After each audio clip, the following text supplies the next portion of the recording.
Grand afternoon. Grand rising, everyone. Happy Wednesday. Happy hump day to everybody. How are you all? How's everyone doing?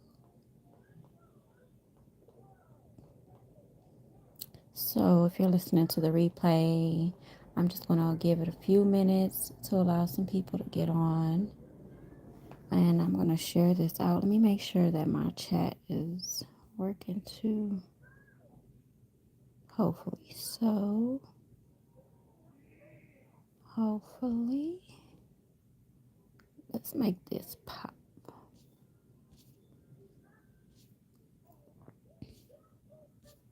Yeah, let's leave it like that. Grand Rising, Mr. Curtis. Thanks for joining. I can see the chats today, thankfully. Yay, I can see you all's chats.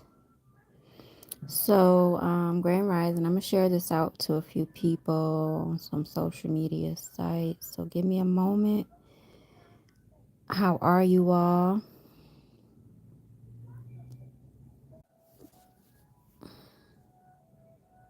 Okay, my apologies, guys. I'm like sitting here wondering, like, what in the world happened. I tried to share this out and it just got lost somehow.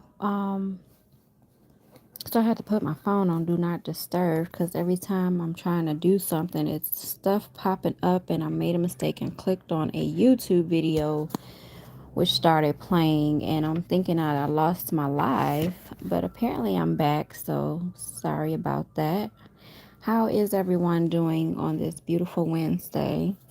So today I wanted to come on and we're going to be reading about commercial law and how to apply it, learning how to play the game. This is a book by David Robinson. If you guys listen to some of the recordings last year, for most of the end of last year, my community and I went live and we were reading a lot of the books by this author, David E. Robinson.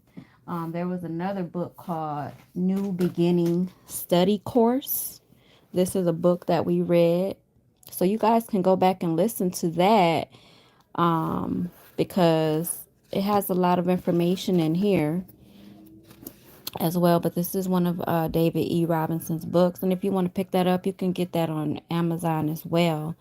And then there was another book of his that we had read as well on our live. So you guys want to check out those lives as well. We read pretty much on every Sunday and discuss what we were reading. So we're going to go ahead today and I'll be reading this book, Commercial Law Applied, Learn to Play the Game, David Robinson. So the back of the book basically says, in commerce, truth is sovereign. The principles, maxims, and precepts of commercial law are eternal, unchanging, and unchangeable. They are expressed in the Bible, both in the Old Testament and the New Testament. The law of commerce, unchanged for thousands of years, forms the underlying foundation of all law on this planet. And for governments around the world, it is the law of nations and of everything that human civilization is built upon. This is why commercial law is so powerful. So that's what we're going to be studying, you guys. So today I'm going to be reading for about an hour. I'm not going to take this longer than an hour because this book is about 150 pages. So I'll read an hour today and I'll come back hopefully sometime later this week, possibly Friday if I have time, to read another hour. And then we'll just continue reading for an hour until I've finished. So with that being said, I'm going to go ahead and get started. A matter must be expressed to be resolved. Chapter 1, Commercial Law. The principles, maxims, and precepts of commercial law are eternal, unchanging, and unchangeable. They are expressed in the Bible, both in the Old Testament and in the New. The law of commerce, unchanged for thousands of years, forms the underlying foundations of all law on this planet and for governments around the world. It is the law of nations and of everything that human civilization is built upon. This is why commercial law is so powerful. When you operate at the level of commercial law by these precepts, nothing that is of inferior statute can overturn or change it or abrogate it, or meddle with it. It is the fundamental source of all authority, power, and functional reality. Chapter 2, the Affidavit. Commerce consists of a mode of interacting and resolving disputes whereby all matters are executed under oath by sworn affidavit executed under the penalty of perjury as true, correct, and complete on the basis of each party's commercial liability. Such affidavit is required for an application for a driver's license, etc., or for certifying a document that the system desires a person to be obligated for. Such means of signing is an oath or commercial affidavit executed under the penalties of perjury as true, correct, and complete. In a court setting, oral testimony is stated in judicial terms, sworn to be the truth, the whole truth, and nothing but the truth. So help me God. Grand Rising to Oriana, Lord, and Big TD. That's funny. Well, it's not funny, but my daughter's name is Iriana, spelled with an I. So, peace to you. So it says, in addition, the participants must verify and show the relevance of each assertion made to sustain credibility. Commerce exists and functions without respect to courts or legal systems. Commerce is both prejudicial and non-judicial. Commerce is the comic extension of natural law into man's social world. Maxim. Truth is expressed in the form of an affidavit. An affidavit is one solemn expression of truth. When you issue an affidavit, you get the power of an affidavit. You also incur the liability involved. An unrebutted affidavit becomes judgment in commerce. Proceedings consist of contest or a duel of commercial affidavits wherein the unrebutted points remaining in the end stand as truth to which judgment of law applies. A claim can be satisfied only through 1. Rebuttal by affidavit point by point, 2. Resolution by jury, and 3. Payment or performance of the claim. Resolving the conflict or duel between commercial affidavits provides a clean basis for resolving disputes, for in commerce, truth is sovereign. Maxim of Law 3 of 10. If truth were not sovereign in commerce, in all human interaction and relations, there would be no basis for anything, no basis for law and order, no accountability. There would be no standards, no capacity to resolve anything. It would mean that anything goes, each man for himself, and nothing matters. This would be worse than the law of the jungle. In commerce, to lie is to go against the mind. Oriental proverb, of all that is good, sublimity is supreme. Maxim. If the plaintiff does not provide or does not prove his case, the defendant or the accused is absolved. What the courts are adjudicating, and what government are ultimately making rules about are these basic rules of commercial law. No court and no judge can overturn or disregard or abrogate somebody's affidavit of truth. The only one who can rebut your affidavit of truth is the one who is adversely affected by it. It's his job, his right, his responsibility to speak for himself, to issue his own affidavit. No one can speak it or write it out for him.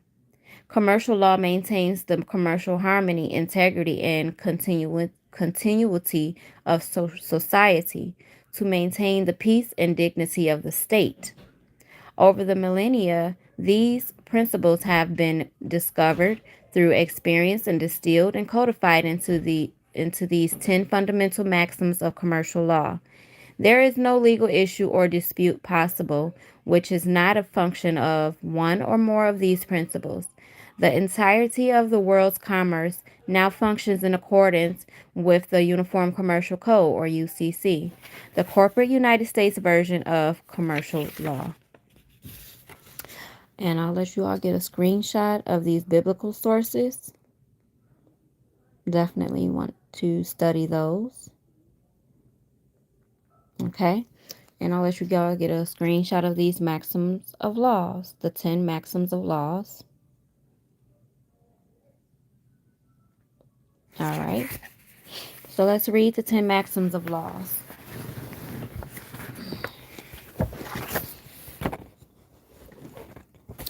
All right. Number 1, a workman is worthy of his hire. Number 2, all men are equal under the law. Number 3, in commerce, truth is sovereign. Number 4, truth is expressed in the form of an affidavit.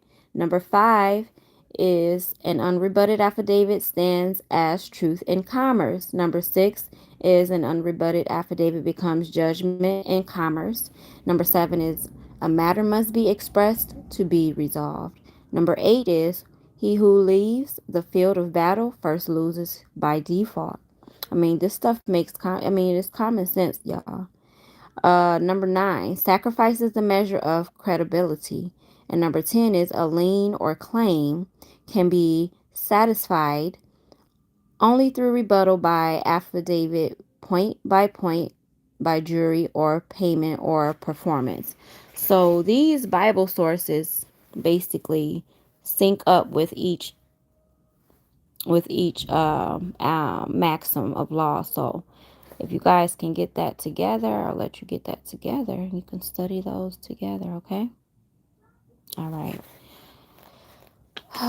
And I might, if I can remember, I might put a screenshot up in the community section, okay? All right. Chapter 3, regarding the maxims of law. Number 1, Maxim 1, a workman is worthy of his hire. It is against equity for a free man not to have the free disposition of his own property. Okay? Maxim 2, all men are equal under the law, God's laws, moral and natural. No one is above the law. This is founded on both natural and moral law. This is binding on everyone. For someone to say or act as though he is above the law is insane. This is the major insanity in the world today. Man continues to live, act, believe, and form systems, laws, and processes which presume to supersede and abrogate natural and or moral law. But under law or commercial law, natural and moral law are binding on everyone, and no one can escape it. Commerce by the law of nations ought to be common and not be converted into a monopoly of private gain of the few. Maxim 3, in commerce, truth is sovereign. This is one of the most comforting maxims anyone could have for peace of mind and security, and one's capacity to triumph, the ones to get one's remedy in the business of life. Truth is sovereign, and the sovereign tells only the truth. Your word is your bond. Number 4, truth is expressed in the form of an affidavit. In commerce, an affidavit must accompany and underlay the foundation of any commercial transaction. There is no valid commercial transaction without someone putting his neck on the line and stating, this is true, correct, complete, and not meant to mislead.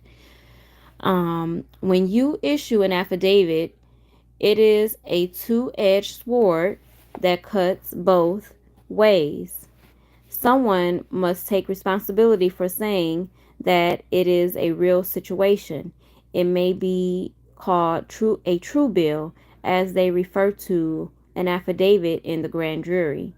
Things may change by your affidavit, which will affect people's lives. If what you say in an affidavit is not true, those who are adversely affected can come back against you with justifiable recourse because you have told a lie as if it were true. People depend on your affidavit and are damaged and hurt because you lied. Maxim 5. An unrebutted affidavit stands as truth in commerce. Claims made in your affidavit, if not rebutted, emerge as the truth of the matter. Legal maxim. He who does not deny when he can admit.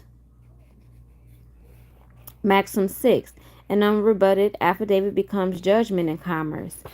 An unrebutted affidavit leaves nothing left to resolve. Any proceeding consists of a contest or duel without sword or gun of affidavits wherein the points remaining unrebutted stand as truth, to which summary judgment applies. Maxim 7. A matter must be expressed to be resolved. No one can be assumed to be a mind reader. You have to put your position on there. You have to put your position out there. You have to state that what the issue is, to have something to talk about and resolve. Legal maxim. He who fails to assert his rights has none. Maxim 8. He who leaves the field of battle first loses by default. Those who best understand and codify commercial law in the Western world are Jews. They have had this Mosaic law for more than 3,500 years based on Babylonian commerce. Governments exist to resolve disputes, conflicts, and truth, to be substituted for dueling and battlefields so disputes and conflicts can be resolved peacefully and reasonably instead of by violence, so people can have their disputes opened up and resolved before the public instead of going out marching 10 paces and turning to injure or kill. Legal maxim. He who does not repel a wrong when he can occasions it. Maxim 9. Sacrifice is the measure of credibility. A person must put himself on the line and take a stand regarding the matter at hand. One who is not damaged, put at risk, or willing to swear an oath on his commercial liability cannot expect his issues to be resolved, for the truth of his statement and legitimacy of his actions have no basis and he forfeits all credibility. Legal maxim. He who bears the burden ought also to derive the benefits. Maxim 10. A lien or claim can be satisfied only through rebuttal by affidavit, point by point, by jury, or by payment or performance of the claim. In commerce, a lien or a claim can be satisfied only in any one of the three ways. Make sure y'all give me some thumbs up. I got 7 watching and I only got 3 likes. Please like and share, you all. This is great information that everyone needs to know. By someone rebutting your affidavit point by point. Okay, someone rebutting your affidavit point by point with an affidavit of his own until the matter is resolved as to whose non-resolved affidavit is correct. By convening a sheriff's common law jury concerning a dispute involving a claim of more than $20 based on the 7th Amendment of the Constitution for the United States of America. Or you can use 3 disinterested parties to make judgment by payment or performance on the lien. Commercial law designates the whole body of substantive jurisprudence, i.e., the Uniform Commercial Code and the Truth in Lending Act, applicable to the rights and intercourse of persons engaged in commerce, trade, mercantile pursuits. Black's Law Dictionary, 6th edition. Okay, let me get a sip of water.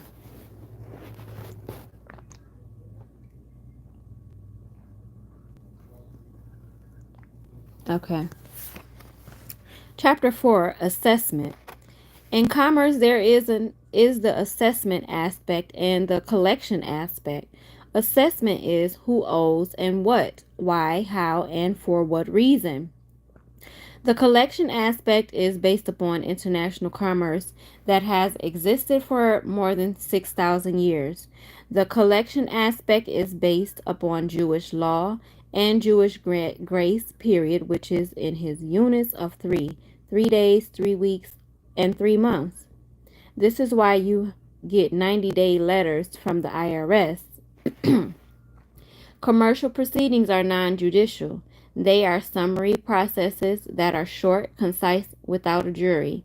The IRS is the most active commercial collection agency in the entire world. Although the IRS is not registered to do business in any state, do you understand what you just read? The IRS is not registered to do business in any state. However, they are the most active commercial collective agency or collection agency in the entire world. So let me check out these. Let me check out you all's chat. Norm Longstaff, happy Wednesday from Chilliwack. Well, hello there from British Columbia. Thank you for joining us. Glad to have you here. So let's continue.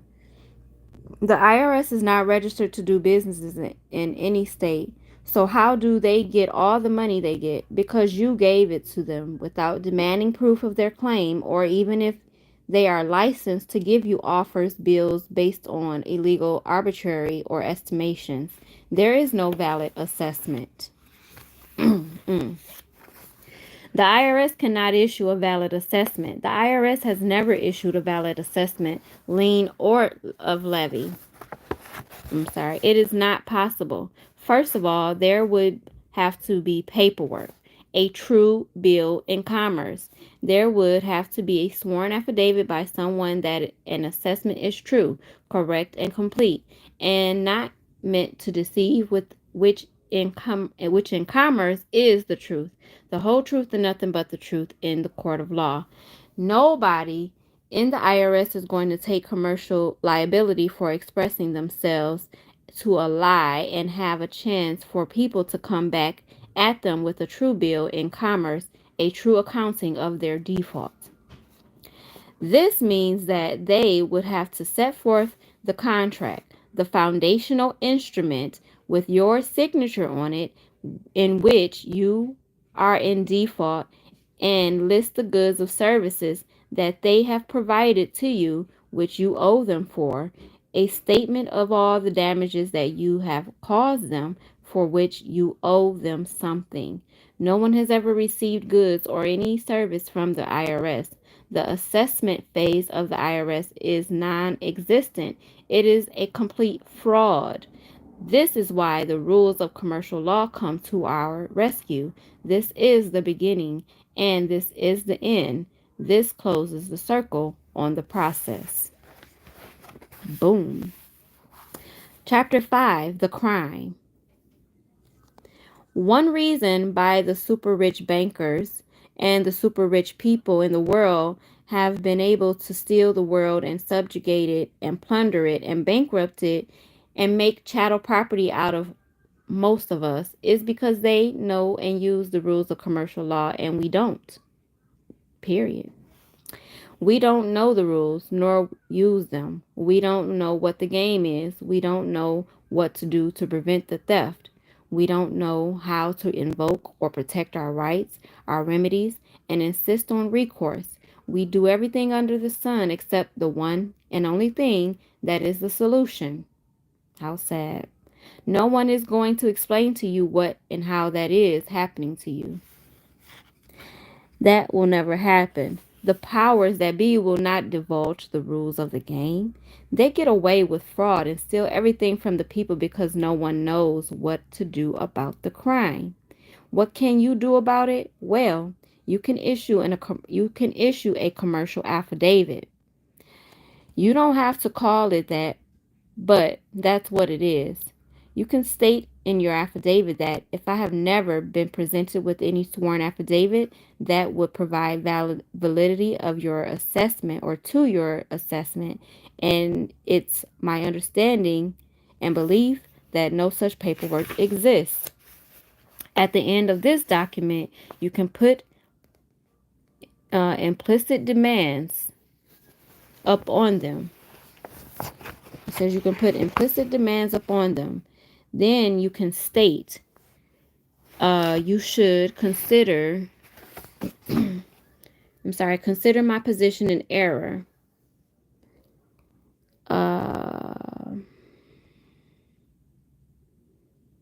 Please respond within 10 days with your reasons why.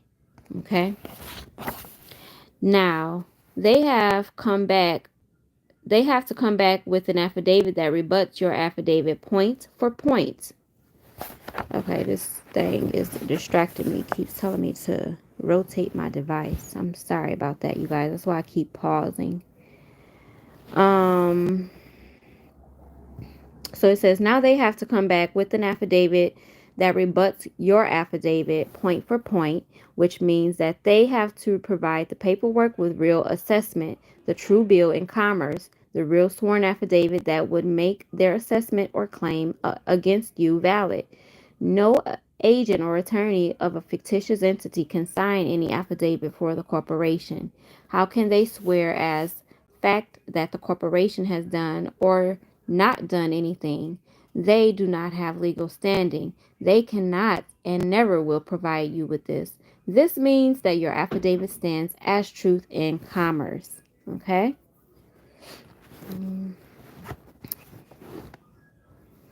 All right. Chapter 6, enforcement. Go to all of their laws, like Title 18, and tabulate the whole list of crimes committed against you in lying to you. This could be quite the impressive list. If you tabulate the dollar amount of the fines involved in these offenses, you could just take Title 18, Section 241 alone, which is a $10,000 fine on any public official for each offense.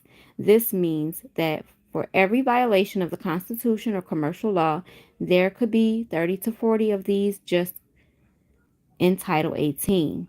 You're looking at $300,000 to $400,000. Wow. When these start adding up, they become very impressive.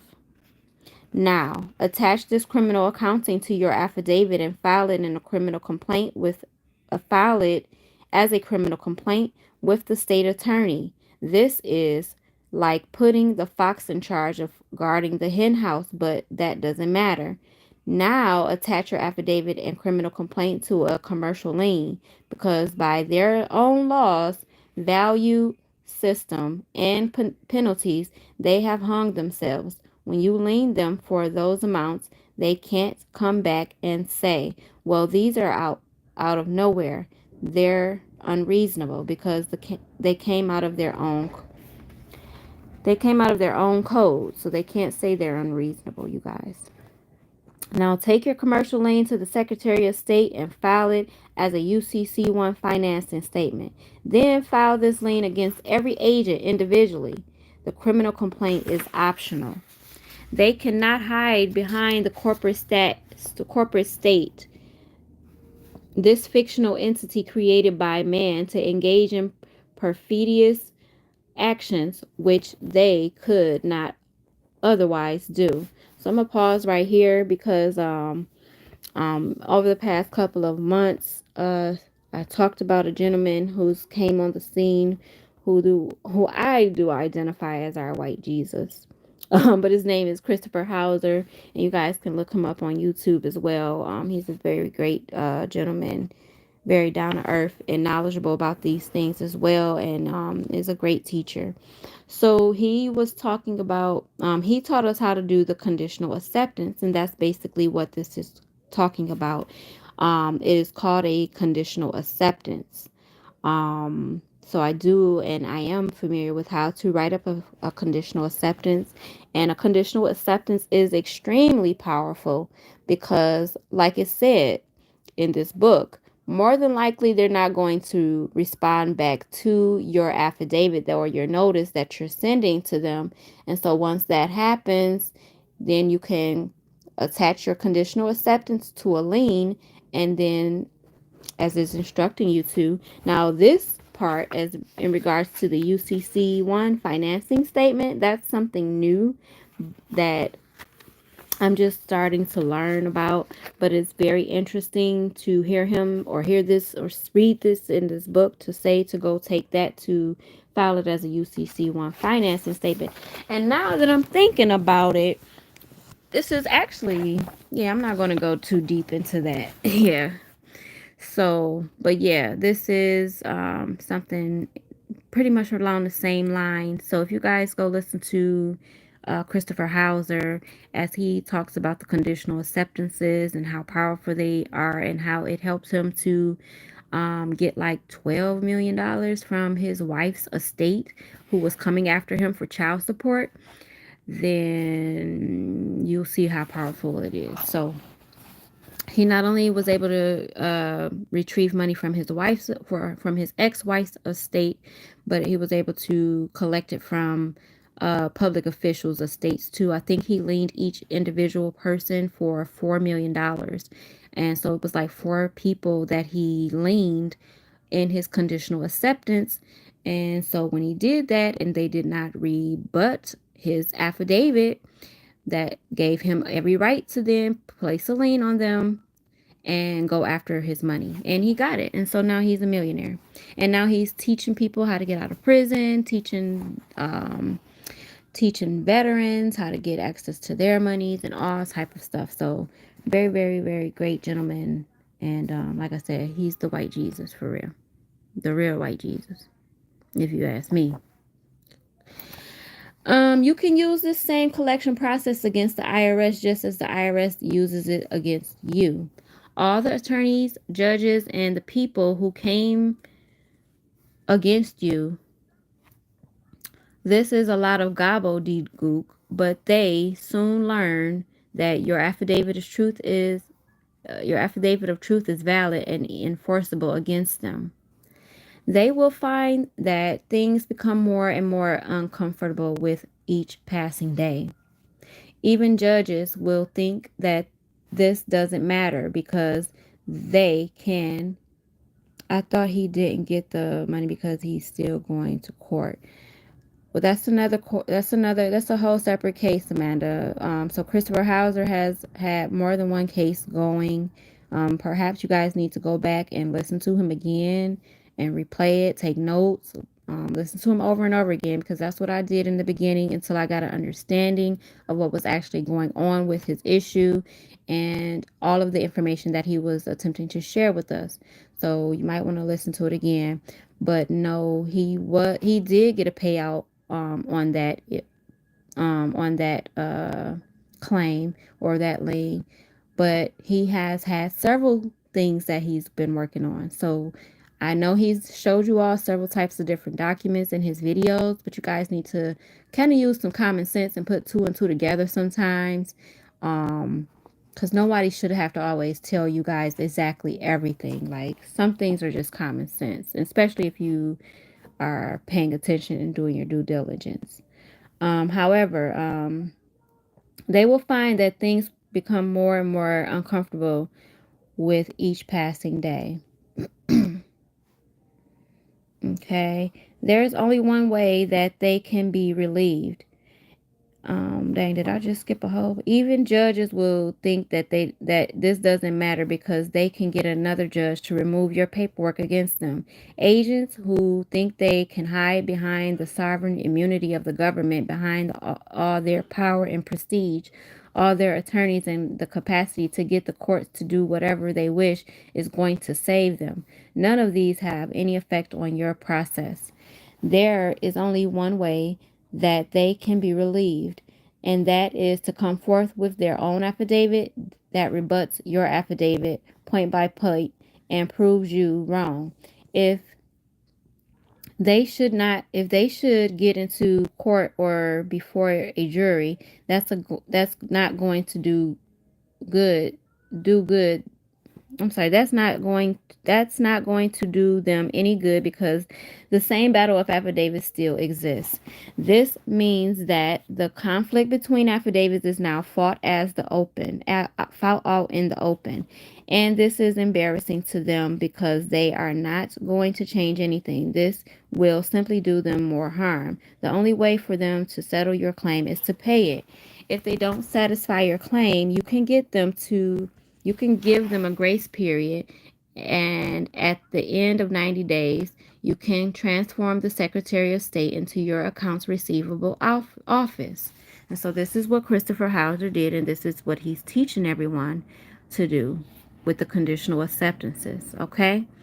Title agent or legal title to all their real and personal property has now passed to you. You can now file paperwork with the Secretary of State and serve this on the sheriff and say, I want to take possession of my property. Things they begin to get Things then begin to get interesting. That's the same thing Chris said. If you send a criminal complaint regarding a public to the insurance commissioner of the state, it becomes an alien agent. The official's bonds, be he a district attorney or a judge, and he's dead, he cannot function without bonding. His bond is held in suspension until the issue is resolved. All of a sudden, we discover ourselves with what we've wanted all along, rules that pertain to remedy with more power than they have because we are sovereign. No one, not a judge, jury, or anyone else, can overturn this process or change it. To do so would resolve the world into the chaos. It would end all law and order and standards of civilization. It is not possible. They are stuck. This is the basis of their oath of office. So let me pause there, because what I found is a lot of people try to get around doing a conditional acceptance because why? It requires a lot of mental work and a lot of going and researching and writing and typing up your own documents, when honestly Christopher Hauser has already did most of the hard work for us. But our people don't even want to read in general or take the time to learn how to empower themselves, and they want people to do things for them.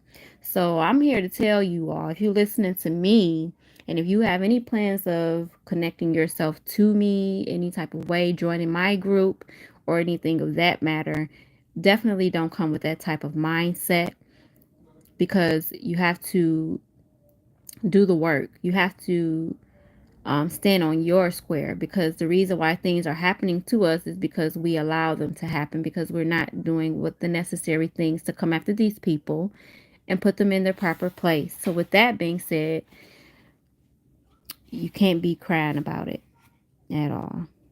With their own process, we can use the rules of the game in our favor instead of being treated as slaves. This applies to everything and everyone, not just the government. Governments don't have anything to support an affidavit of truth or their actions. Governments invent all the regulations and statutes they impose on you. No one is taking any liability or accountability. They may have some kind of bonding, but you can tabulate a simple traffic ticket into more bonding than they have if you so choose. Okay? Number 7 is about the commercial lien. A commercial lien is a non-judicial claim or a charge against a lien debtor for the payment of a debt or a discharge of a duty or obligation to perform. A commercial lien has the effect of permanently seizing a debtor's property in 3 months or 90 days upon the failure of a lien debtor to rebut the affidavit of claim for the lien. Now, this 90-day shit, I ain't even gonna lie, y'all. I don't put 90 days on none of my letters. I'm giving these people 10 days, 15 days at the most, maybe 30 to respond back to me with an answer. I'm not giving nobody 90 days to do a damn thing. But that's to each his own. It says a commercial lien has effect of permanently seizing a debtor's property. Okay. 3-month delay in the execution of a lien allows for resolution of the claim either verbally or in writing or by jury trial within the 90-day period of grace. A distress bonded by an affidavit of information becomes a finalized and matured commercial lien and an account receivable 90 days from the date of filing. The lien right of a lien must be expressed in the form of an affidavit sworn true, correct, and complete, with positive identification of the affiant. The swearing is based on one's own commercial liability. A commercial lien differs from a true bill in commerce only in that ordinarily a true bill in commerce is private, whereas a lien in the same true bill publicly declared and usually filed in the office of the county recorder, and like all such declarations, when uncontested by point for point rebuttal of the affidavit, is a security. So it becomes a security then and an account receivable for 15 USC.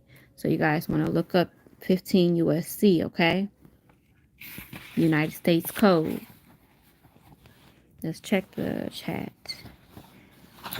Okay, cool. How you guys doing? Give me some thumbs up if you're watching. If you're just joining us, I see we got 11 watching and 8 thumbs up. So if you're just joining us, let's match those likes with the number of people that are watching, okay? It should be even. A commercial lien differs from non-commercial lien in that it contains a declaration of a one-to-one correspondence between an item of service purchased or offenses committed and a debt owed.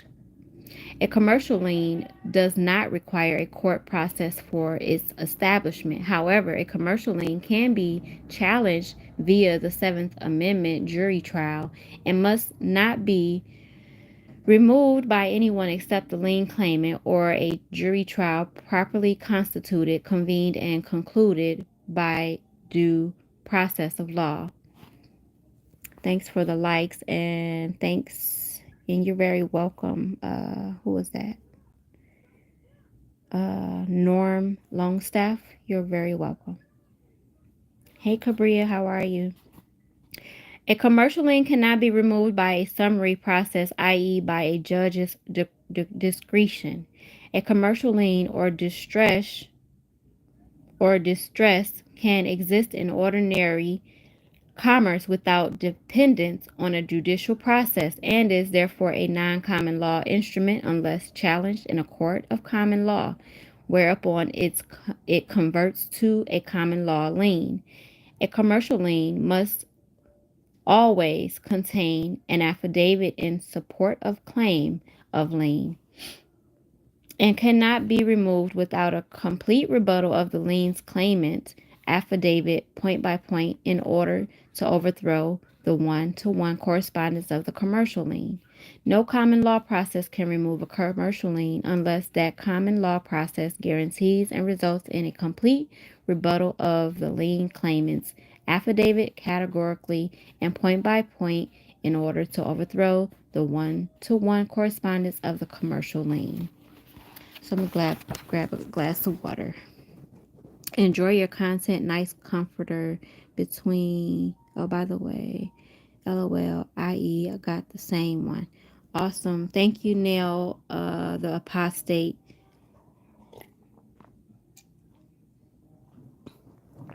Thank you so much. Cabria, I'm going to add you as a moderator if you don't mind, okay? So if you want me to take that off, just let me know. I'll remove that moderatorship from you. But if you could, while you're here, just moderate for me while I'm reading, that would be great. since you are one that is in my class and we have been communicating. So I appreciate that. Chapter 8, the True Bill. We got about 15 more minutes here and we'll be done. The True Bill in Commerce. A true bill in commerce is a ledgering or bookkeeping accounting with every entry established.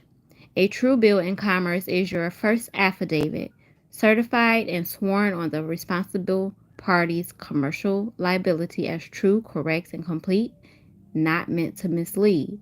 A true bill in commerce must contain a one-to-one correspondence between an item or service purchased or of offenses omitted or committed and the corresponding debt owed. This commercial relationship is what is known as just compensation. The Fifth Amendment to the Constitution in relationship between the government and the American people. A true bill in commerce is called a warrant, which is a part of the Fourth Amendment of the Constitution, and the direct taking of property by legislative act for the IRS or like the IRS is called a bill of pains and penalty. And you can look that up from Constitution Article 1, Section 10, Section 10, Clause 1, and Article 1, Section 9, Clause 3, Bill of Attainder. Okay. Wow, I got 11 viewers, 11 likes. That's a good number, 11. I like that. Thank you all. I appreciate your help and your assistance. Join her group. I have learned so much. Absolutely. And Cabria, if you can in the chat, if you can go to my channel and from the description area, copy the link and all of those instructions from the description area of maybe the last previous videos and post those here in the chat for me. That would be great. I appreciate your assistance. United States, U.S. Okay, so you guys see these different ways of United States, the U.S., U.S., USA, America. None of these pertain to, well, basically all of these are corporate, is what it's going to tell you. These are all corporate names, has nothing to do with the United States of America or the true America, okay?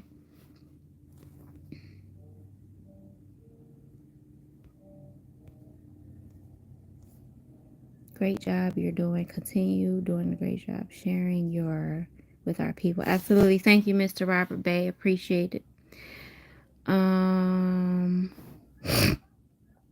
United States or US or U.S. or USA or America means a federal corporation. Title 28 U.S.C. Section 3002, number 5, which is Chapter 176. Basically, that's where you'll find that as proof. The United States is a corporation. 534 Federal Supplement 724. It is well settled that the United States et al. Is a corporation, originally incorporated February 21st, 1871, under the name District of Columbia, 16 Stat 419, Chapter 62. The United States was reorganized June 11th, 1871. That's my son's birthday. Wow. And as a bankrupt organization per House Joint Resolution 192 on June 5th, 1933, Senate Report 93 through 549, and Executive Order 6072, 6102, and 6246. The United States is a de facto government, originally the 10 square mile tract ceded by Maryland and Virginia, comprising Washington, D.C., plus its possessions, territories, and arsenals and forts. As a corporation, the United States has no more authority to implement its laws against we the people than does that McDonald's Corporation, except for one thing: the contracts we've signed as surety for our straw man with the United States and the creditor bankers. These contracts that bind us together with the United States and the bankers are actually not with us, but with our artificial entity, or as they term it, person, quote unquote person, which appears to be us but is spelled in all capital letters. All this was done under Vice Admiralty Courts. Vice Admiralty Courts is English law. Our courts established in the Queen's possession because the seas with jurisdiction over maritime causes, including those relating to prize.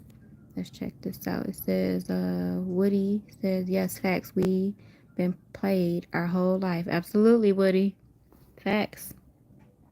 The United States of America is lawfully the possession of the common crown per original commercial joint venture agreement between the colonies and the crown, and the Constitution, which brought all of the states only back under British ownership and rule. The American people, however, had sovereign standing in law, independent to any connection to the states or the crown. This fact necessitated that the people he brought back one at a time under British rule, and the commercial process was the method of choice in order to accomplish this task, first through the 14th Amendment, and then through the registration of our birth certificates and private property. All courts in America today are Vice Admiralty courts in the Crown's private commercial possession beyond the seas. Okay. Chapter 10 is probably where we're going to be finishing, but perhaps not. It's only a couple of pages, so let's keep going. I got a few more minutes. The United States defines, Chapter 10, Redemption. The United States defines the fictitious entity spelled like your name with the uppercase letters as a corporation. The definition is in 15 U.S.C. or United States Code annotated Section 44. Corporations shall be deemed to include any company, trust, so-called Massachusetts trust, or association, incorporated or unincorporated, which is organized to carry on business for its own profit or that of its members. The state has created this unincorporated corporation and has authority over it until you give them notice over otherwise. This is what the UCC-1 financing statement does. It gives public notice that you, the security party, have a claim against the debtor, the unincorporated corporation known as your straw man. When you file this notice, you take this entity out of the state, out of the jurisdiction of all fictitious entities, into your private domain, your kingdom. The entity becomes foreign to the state and unincorporated foreign corporation in reference to the state. A financing statement. A document set forth a secure party security interest in goods. The document is designed to notify third parties that there may be an enforceable security interest in the property of the debtor. So what I want you all to do, because you probably are all like, what is securities and interest? I need you guys to look up, this is going to be your homework, to look up securities interest. Look up the legal definition or banking definition of securities. So you're going to look up each word. You're going to look up securities, and you're also going to look up interest. Okay? Look up the legal definitions for those so that you guys can understand what this is meaning. Because whether you know it or not, the securities interest is the money or the funds that are attached to your birth certificate or the bond that's in your name. Okay. Cabria, thank you for putting the link there. But what I really wanted was for the link to the group, the signal group put in the chat.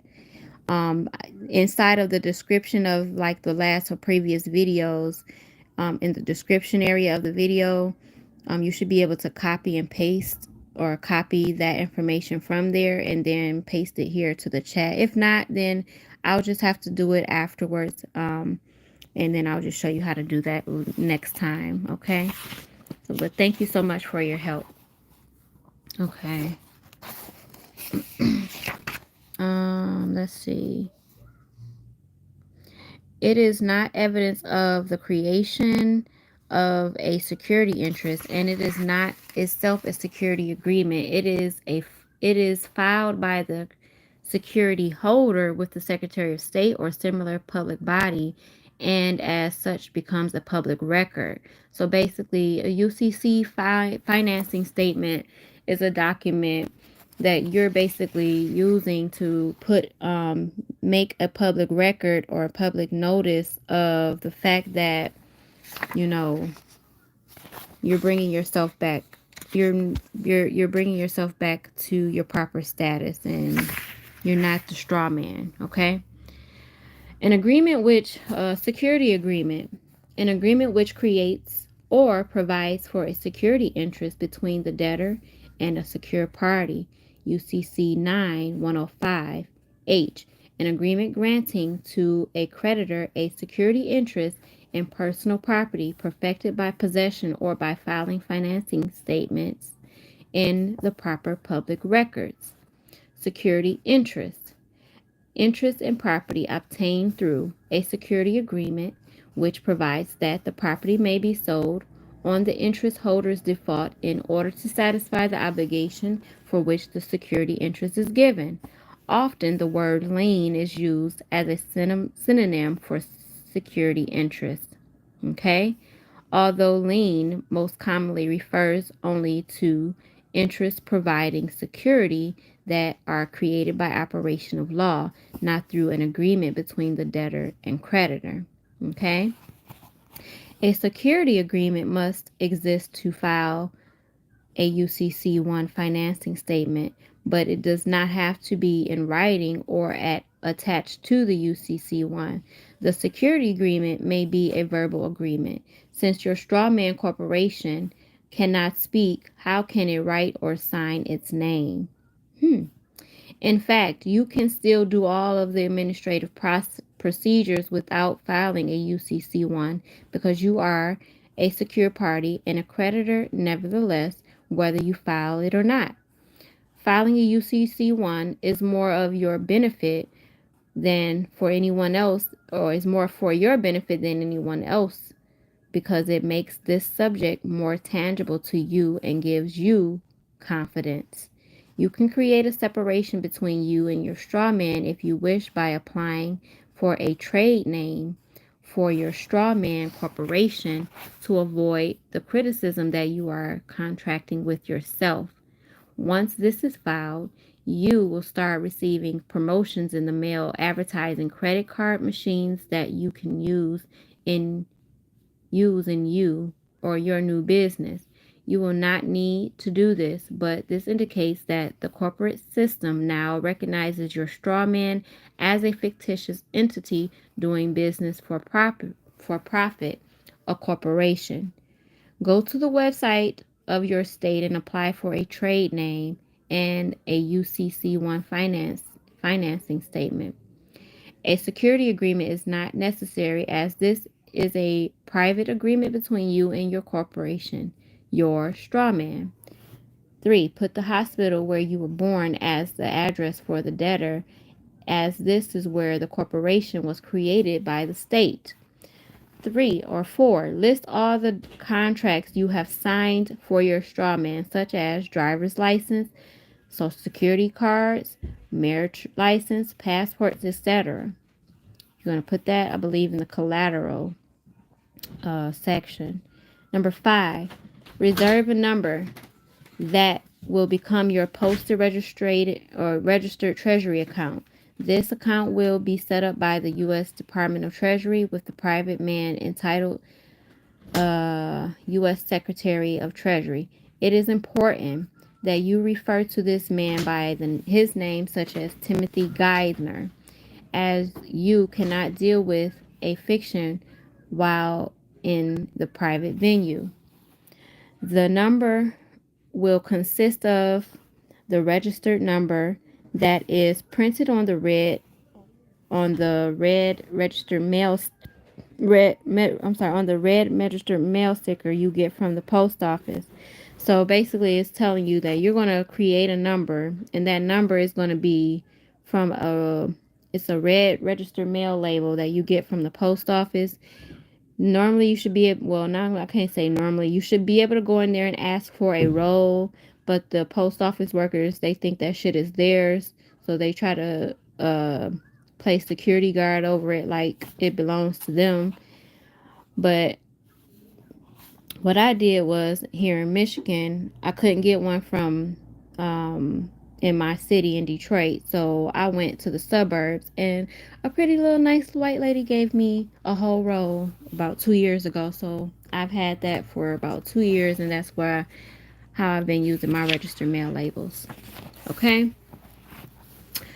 So this is how you're gonna separate yourself from the debtor. So the debtor is your straw man, your all caps. So this is the straw man above, and the secure party is yourself. Okay, secure party is yourself, and you see the secure party is in lowercase letters and numbers, no abbreviations or none of that. Okay, so that's how you want to address yourself. All right, so you guys, that we went through 10 chapters today. Okay, so we're gonna come back, like I said, Friday, and go through another 10 to 15 chapters depending on the length of the chapters, and read for about an hour. Okay, yeah, Friday will probably be best for me. So I'm gonna come back Friday. Let me check the thank you so much, Cabria. I appreciate your assistance with that. You guys can definitely check out these um, last videos that Cabria shared with you all. You definitely want to listen to those as well. The more you begin to let these words and the stuff, the information that you're hearing from these videos to penetrate your mind and get in between your ears, you guys, the easier it's going to become to understand what has actually happened. And these books that I'm reading are honestly giving you every remedy, giving you remedy as we read them. So you definitely want to take notes, listen clearly to what is being said, because remedy is already being provided in these books, where you don't even necessarily have to come to my class if you don't want to, or if you don't need to. Just listen to the books, take notes, and go out there and try your hand at a little bit of what it's telling you to do.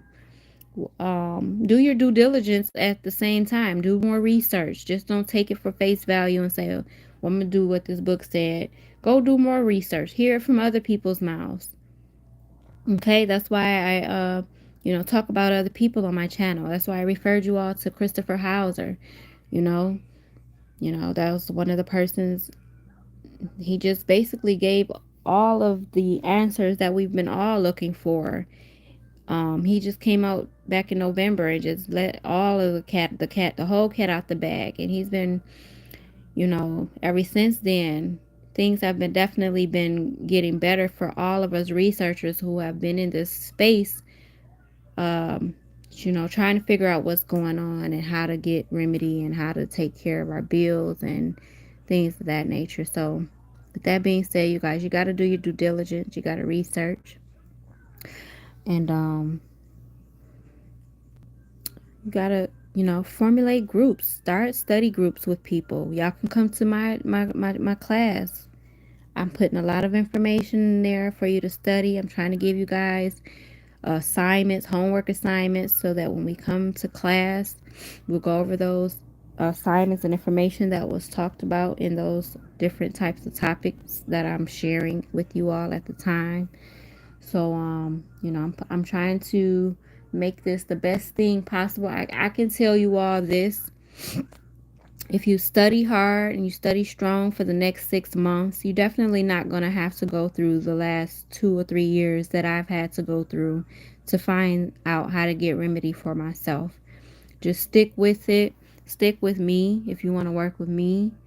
Myself and some of my, members of my community, we've taken the time to get the work done and figure this out where, people don't have to keep going down rabbit holes. And if you go down rabbit holes, it's because you choose to. By the way, everything is void of fraud, and thank you for your time. Absolutely. Everything is void of fraud. Thank you for your time. Thank you for watching. I appreciate you. So with that being said, you guys, I'm going to let you all go. Make sure you all share this, like it, subscribe to the channel, hit the notification bell so that you can get notified whenever I'm coming out with more great content for you all, more great information. Taking the time out to read to you all. If you all would like to make a donation, just send me an email. I do accept donations by Zelle or Cash App. So if you email me, the same email is what is used to accept Zelle donations. My email is ShayMarieInc@gmail.com. So you can do it that way. And if you like to do it by Cash App, email me please, or join the group and reach out to me directly. I'll put the link to the group in the chat after this is over. Matter of fact, let me do it now so that you guys can get it. So give me a second. Let me try and find the link very quickly. Okay, I'm back, y'all. So let me put this in the chat for you all, if it'll allow. I swear this YouTube crap is irritating. So let me see if it allow me to comment. I don't know.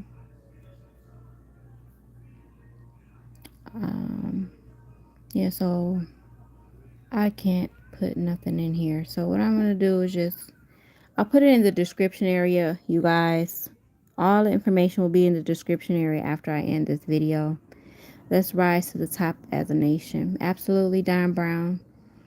That's what we're doing. It's definitely all happening. I don't know if you guys been paying attention or what communities you all are coming from. But a lot of things are happening. We got a lot of foot soldiers out here working on our behalf. I'm one of them. Another person that I work with, Mother Mia Shayel. We got a lot of people out here trying to get make things better for us, you all. We're all coming into the knowledge of how to get absolutely 100% free, get all of our everything that was owed to us. It's all about to happen. So just be patient, keep studying. Don't stop studying, because what they want is for us to stop studying and keep waiting for stuff to fall out the sky and be handed to us. But we gotta go after it. So do not stop studying. Always be a student. Keep learning this information. Learn as much as you possibly can. And like I said, get with me if you need to. If you like to make a donation or whatever the case may be. Absolutely. So I thank y'all. Appreciate y'all again for sticking with me this long. And I will see you all on this Friday. Or if you join the chat and if you join the group in Signal, then I'll see you all in there. With that being said, it's your girl, Empress Shay Marie. Holla back at y'all.